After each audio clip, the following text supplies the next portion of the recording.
Payper's long-anticipated debut album, Real Back in Style, quickly found itself in the conversation for UK Rap Album of the Year. It is largely considered to be top 2 contender for his best project, alongside the third mixtape in his Treading Day trilogy. Despite the following tape, Thanks for Waiting, being less favorable with fans, both reflect an era of commercial success, with the release of several videos currently sitting at upwards of 4 million views, and arguably his best song to date being featured in the Netflix series Top Boy. 2021 year of the entitled. They say the trilogy itself's like the street Bible. But which is better, Potter's most recent mixtape or album? Let's break it down. You are now locked in to Crossover Media. Potter really entered this project with the insinuation that he had a very specific point to prove, and he manages to communicate this message with a range of sounds that still feel very Payper in their own way, while allowing him to operate within the confines of his usual subject matters. It is evident that he wanted listeners to internalize more than just his life experiences, and that he's calling out inauthenticity within the scene. When I realized that Potter had been wearing grills in almost every video released before this project that I could think of, it was fair to interpret the artwork as a reflection of the title. By showing his teeth, he removes the smoke and mirrors and glitz and glamour to reiterate that presenting your true, authentically flawed self is in style now. However, I do think that this creative direction falls apart about a third of the way into the album, when songs started feeling like extended interludes that weren't intended to set a specific mood or play an intentional role in progressing the narrative of the album in a meaningful way. It also didn't help that some of these moments were very heavy, so not feeling like I was hearing a particular song at a point in time for a reason makes the project a lot easier to skip through. For all intents and purposes, this just became another Potter mixtape, with him repeating the title as the only thing gluing it all together.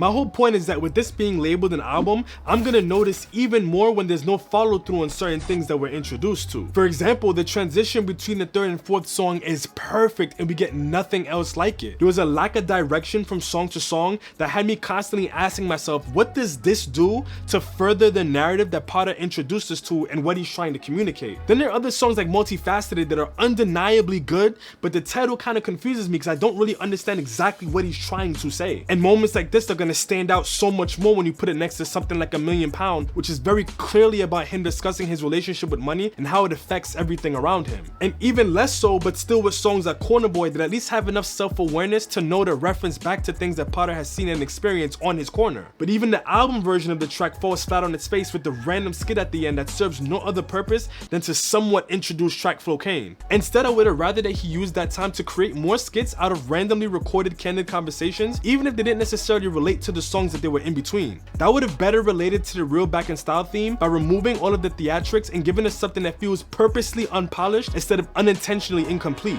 The other opportunity for some creative direction here could have been incorporating a horror movie theme with the way that Potter is able to so vividly depict his traumatic and surreal experiences. I was actually able to accomplish exactly that by simply rearranging all of the tracks that we already have, and this was easy to do because even the moments that didn't relate to movies were still packaged with very cinematic production. The intricate layers and textures in the production make for an extremely immersive experience, and even with the moments where there's beauty in the simplicity of the production, it doesn't feel like it was stripped of its soul. Every single melody elevates the intensity in these emotions that Potter then communicates with his words. And then those melodies are coupled with drums that have the perfect amount of bounce to it that allow you to enjoy what you're listening to, even though some of those moments are very heavy. Multifaceted is the perfect example of this, and it's probably the centerpiece of this whole album, with its equally methodical and chaotic segments and transitions, with scenes probably coming in a close second. Blame Brexit was definitely the most successful risk taken, with no other melody on the whole album sounding anything like it. It almost works against itself with how much it stands out, but its horrific vibe and its familiar raw grittiness is perfectly on brand for this project. Real Back in Style feels so much more vulnerable than previous projects, despite Potter not necessarily giving us anything that he hasn't before. I rarely ever feel like I get a significantly better understanding of Potter, but I still appreciate how he's able to give us new angles to talk about his experiences every single time. The way that he perfectly positions specific words and phrases next to each other helps create heavy-hitting one-liners in every single song with just enough shock value. I came home and hit the trap like fuck rap, I'm causing carnage. I had a cat who had a dog, a newspaper for a carpet. And that it's not even necessarily the vividness or wordplay that's so shocking, but just the fact that somebody could say it so casually. And then the absolute most noteworthy thing about Payper is the way that he's able to maintain internal rhyme schemes where he has multiple rhyming syllables, sometimes even for a a whole verse. And when I looked in the mirror, I lost all my teeth. I got these marks on my arm, shit, I'm bang on B. 15, I'm the shotter and you owe me peas. Frankie's just come back and he won't be pleased. Even though his lyrical stamina is very impressive, some songs could have been shortened to serve more as transitional interludes instead of whole tracks. And my biggest critique of Potter in general is that it feels like sometimes he doesn't pick one particular topic to stay on with his songs. Throughout his mixtapes and even on this album, there are songs where I can't look at the title and tell you what that song is about specifically. The only thing that really makes anything related to the whole project is just him constantly repeating real back in style. Nonetheless, Potter's storytelling is still world class,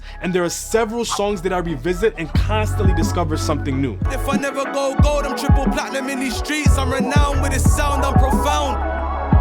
I used to think I could never go broke if I had £1 million. If I had £1 million, I'd probably put all my friends on and put the rest in the ground. If I had £1 million, I'd have to watch everyone around me. I seen bear snakes in my old vids. And if I had $1 million, I'd fry out my pagans and tell them pussies go and buy guns. I never been a dumb boy, there ain't no fooling me. I'm a diamond geezer in and out my jewelry.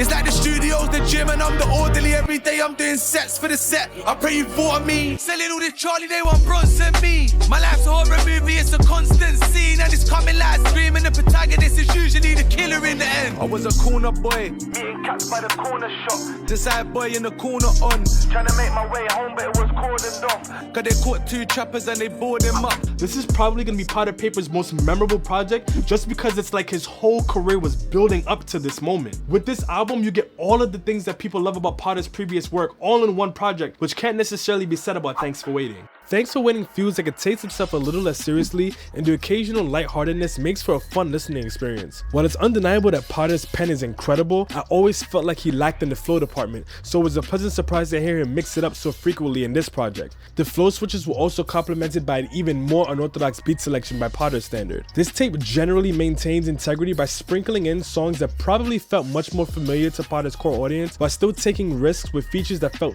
very comfortable alongside Potter, probably to a bit of a fault, with some of these features overpowering Potter's presence a bit. This is likely due to some of the sounds just being more within the domain of the feature than Potter himself. That's not to say that Potter failed to deliver, but more so that he had to dial back on what you may expect from him for those songs to be more cohesively packaged. But as a result, this made for more surface level songs that didn't really offer as much depth into his experience in ways that his existing fans at the time were probably used to from his previous mixtapes. The themes and content matter in Thanks for Waiting are probably very familiar to Potter's audience. However, it felt like this was his attempt at commercial rap, but still done in a way that didn't sacrifice his integrity, but at the same time does nothing super significant to help us further our understanding of Potter Payper. But because of that, a lot of songs feel so much more fun and less intense to listen to. The way that he talks about things is specific enough to know that it's authentic to his experience, but vague enough to still feel almost relatable. The simpler content matter coupled with some of these features made it feel like it was a lot easier for Potter to stay on topic from song to song. On the other hand, his solo songs allowed him to go back to the style that people are probably more familiar with, and while those songs are undeniably good rap, I still find myself going back and asking, what is this even really about? Gangsteritis is without a doubt the most distinguished song on this tape, and him giving a definition to the word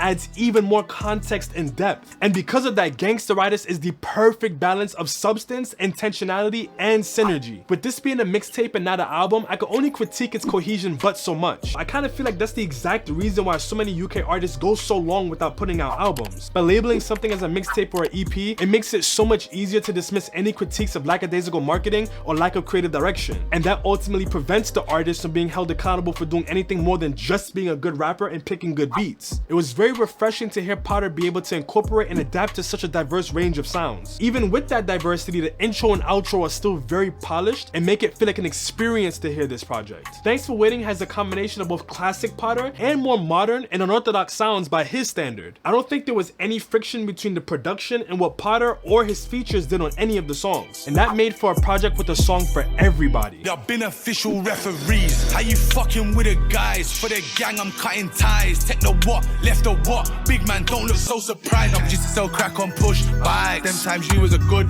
guy. Them time I step out of Joe and just give me a week and the trap's going crazy. In this day and age, they'll snitching and bitching. I promise you, it's all fugazi. Never buy boots without the laces, or sleep on violations. Never out of house, speak on situations, and never tell a next man your wages. I don't care if you say you know the man for ages. Shh. Cause this life ain't for the faint-hearted or the half-hearted. How many men are just departed? Man, I give a boy a side parting when his nine's clotting. Right from they kill you, it's the curse of false pride, darling. I need freedom like air. You never understand until you see it disappear.